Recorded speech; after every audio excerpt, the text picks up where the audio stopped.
Et mon âme te loue, et mon âme t'adore, et mon âme te loue, car nul n'est comme toi. Mesdames, Mesdemoiselles et Messieurs, bonsoir. C'est un réel plaisir de vous retrouver dans le cadre de votre émission Disciples 10, cette émission que vous êtes nombreux à suivre et qui vous est présentée par votre frère Moïse Mwamba. Ce soir sur mon plateau, je reçois le pasteur Mathieu Kambamba. Le pasteur Mathieu est le responsable de l'église AGM, International Gospel Ministries. Avec lui, nous allons nous entretenir sur l'importance de l'unité dans l'église corps du Christ. Un sujet qui vous intéresse, j'en suis persuadé, et qui m'intéresse d'autant plus. Alors pour en savoir plus, on se retrouve tout à l'heure sur mon plateau. Chers téléspectateurs, comme je vous le disais, je suis sur ce plateau avec le pasteur Mathieu. Alors sans plus tarder, ne voulant pas monopoliser la parole, je m'en vais déjà accueillir mon invité. Bonsoir pasteur Mathieu. Bonsoir, enfin oui. Merci d'avoir accepté notre invitation. Merci beaucoup, c'est moi qui vous remercie aussi. D'accord. Et comment allez-vous, pasteur? Oui, par la grâce de Dieu, ça va très bien. Le Seigneur nous fait grâce et nous sommes bien portants. Gloire au Seigneur. Alors, tout à l'heure, je disais aux téléspectateurs que vous êtes le pasteur de l'église IGM, International Gospel Ministry. Tout à fait. Voilà. Et comment ça se passe à l'église? Comment les choses se déroulent? Est-ce qu'il y a une activité particulière? Est-ce qu'il y a une information à passer? Oui, je peux dire tout simplement que IGM, c'est un ministère.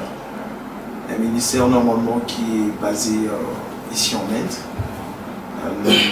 IGM qui signifie International Gospel Ministry. Donc en français, c'est le ministère international de l'évangile.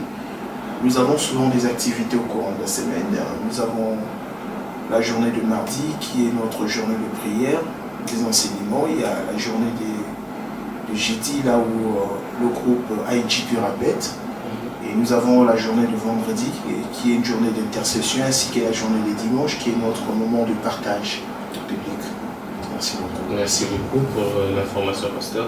Mais ce soir, si nous avons demandé d'être là, c'est surtout pour parler d'un sujet.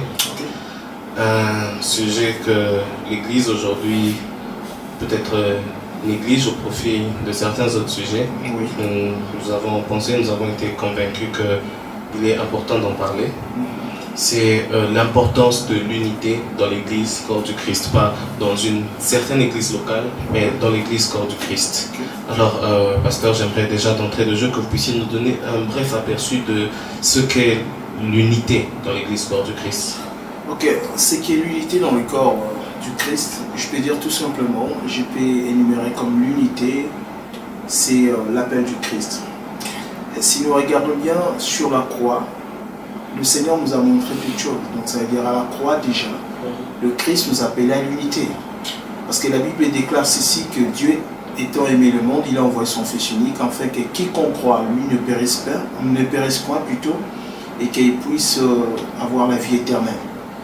Et si nous regardons bien dans Acte 2, le verset 1-3, quand le Christ était parti, les disciples étaient restés ensemble. Alors ils attendaient quoi? Le Saint-Esprit. C'est le Saint-Esprit qui devait apporter l'unité. Et ils étaient ensemble. Et aujourd'hui, l'Église, nous sommes appelés à être dans l'unité. Donc je peux énumérer l'unité, c'est autour de la croix. Ok, merci beaucoup, pasteur. Mais au vu de ce qu'est l'Église aujourd'hui, en comparaison surtout avec l'Église primitive, est-ce que vous pouvez nous donner un peu l'état de l'Église actuelle? Est-ce qu'il y a encore, on peut remarquer encore l'unité dans l'Église corps du Christ aujourd'hui, ou est-ce qu'il y a des failles? Quel est l'état aujourd'hui de l'Église par rapport à l'unité, surtout dans le corps du Christ? L'état de l'Église aujourd'hui, mon frère Moïse, j'aimerais dire ceci, que l'état de l'Église aujourd'hui sur l'unité, nous devons regarder qu'il n'y a pas vraiment l'unité dans l'Église de Dieu. Ce n'est pas des choses à cacher, ce n'est pas des choses à voiler aux yeux. Si nous regardons dans la parole de Dieu dans Romains 8, verset 39, la Bible dit ceci, que rien ne pourra nous séparer de l'amour de Dieu. Rien ne pourra séparer de l'amour de Dieu. Et si nous parlons aujourd'hui de l'amour c'est tout simplement l'unité. Mais aujourd'hui, nous avons un sérieux problème à l'Église de Dieu. Alors, ce qui se passe à l'Église de Dieu aujourd'hui, il y a un problème d'abord de leadership, il y a un problème d'égoïsme. Il y a un problème d'égoïsme. Aujourd'hui, il y a ce qu'on appelle la chasse aux brebis. Donc ça veut dire que nous sommes divisés à cause de brebis. Donc ça veut dire que nous, en tant que les hommes de Dieu établis dans l'église de Dieu, qu'on appelle aujourd'hui les bergers, nous sommes intéressés plus aux brebis. Donc ça veut dire qu'on a besoin des brebis au lieu de l'unité. Alors il y a un problème qui se passe aujourd'hui. Chacun est en train de chercher sa gloire. Les hommes de Dieu, au lieu de chercher la gloire du Christ, nous sommes en train de chercher notre gloire. Et c'est ce qui n'est pas bien. Et Christ, si nous regardons bien, Christ n'a pas cherché sa gloire. Mais Jésus-Christ a été serviable. Il a servi. Et c'est pour cela que le Père l'a glorifié. L'état d'église aujourd'hui, c'est vraiment... Je peux dire comment l'état d'église aujourd'hui, vraiment, c'est terrible dans le sens que l'église n'est pas unie. L'église n'est pas unie. On a un problème d'unité dans l'église de Dieu. Oui, mais pasteur, vous avez relevé un point, vous avez dit qu'on remarque aujourd'hui l'égoïsme, vous avez même utilisé un terme qui est la chasse aux brebis. C'est ça. Cela m'amène à poser une question, celle de savoir, est-ce que aujourd'hui la division de l'église est causée par le fait que les pasteurs ou les bergers veulent s'approprier les brebis, ou encore c'est au niveau de brebis que se pose cette confusion? La confusion se pose au niveau des bergers ou au niveau des brebis? J'aimerais savoir d'où vient exactement ce problème. Merci beaucoup, mon frère Moïse.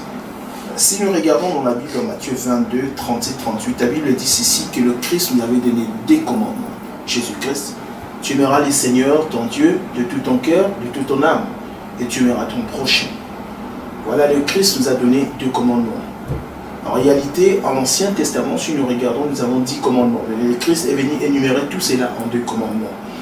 Aujourd'hui, je vais prendre cette question comme dans 2 volets.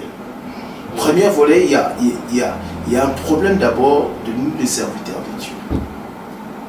Comme je l'ai bien dit, le problème c'est que nous sommes en train de chercher notre gloire.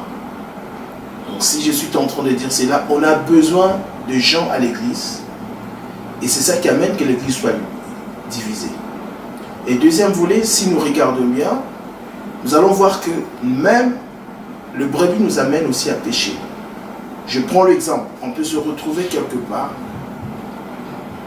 dans une conférence, on se retrouve, on dit tel pasteur va prêcher.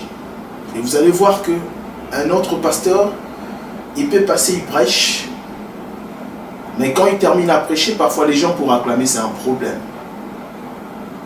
Un autre pasteur peut passer, les autres vont dire, ah ça c'est notre pasteur. Alors, il y a un problème. Le brebis aussi est en train d'amener aussi les hommes de Dieu à faire quoi? À se diviser.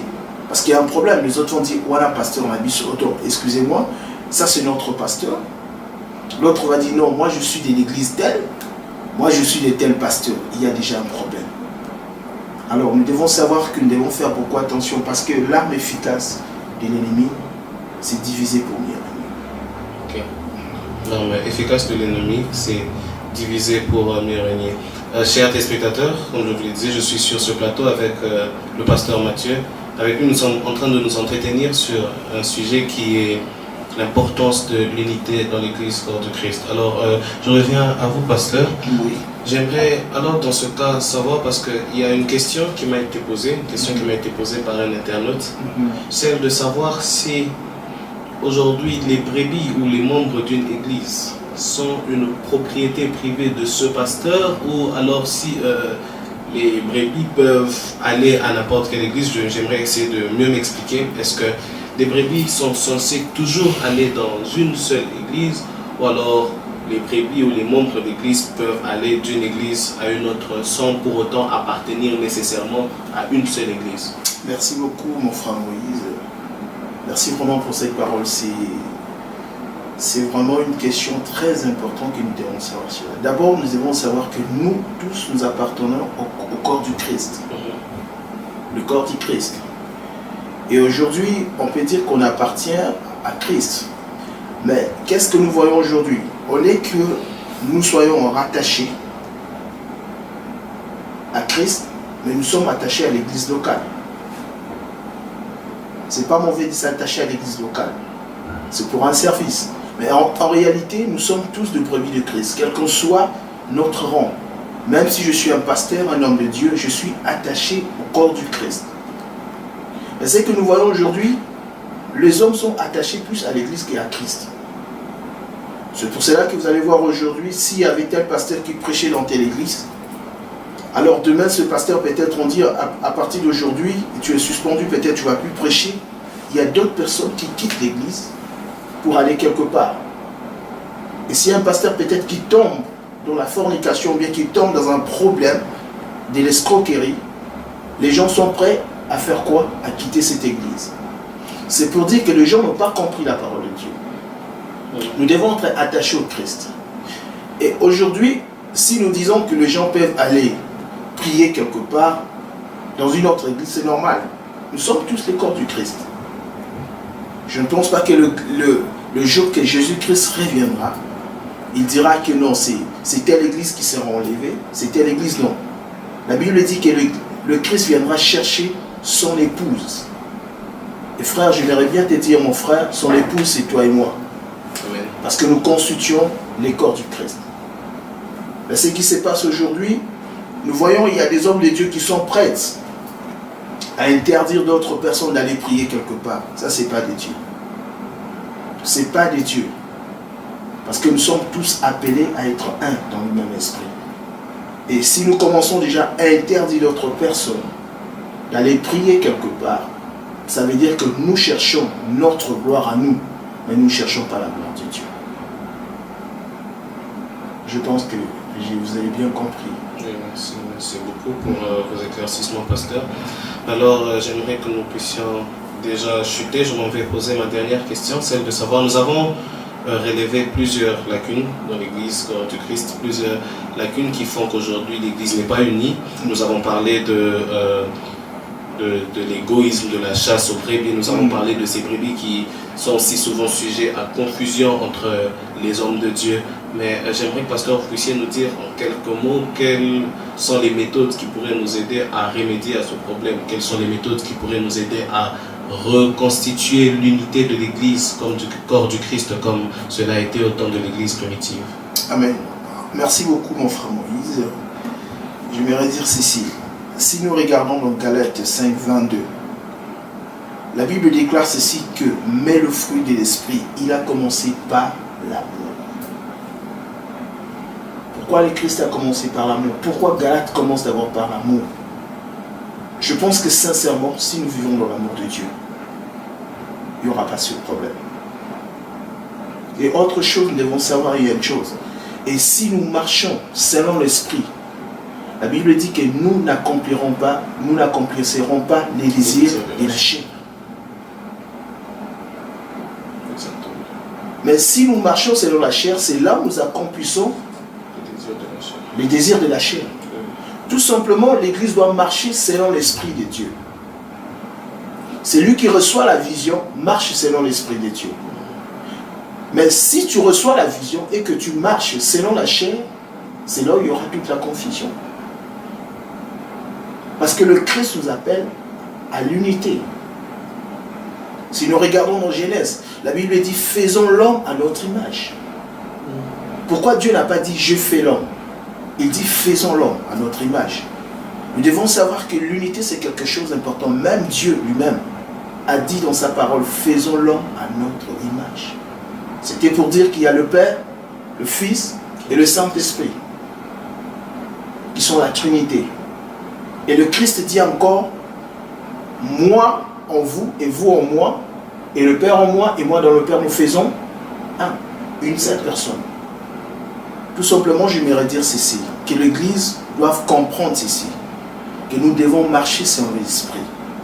Et si nous marchons selon l'Esprit, nous n'accomplirons pas les désirs de la chair. Mais si nous marchons dans la chair, c'est là où il y aura toute la confusion. Et le diable, il a bien compris cela.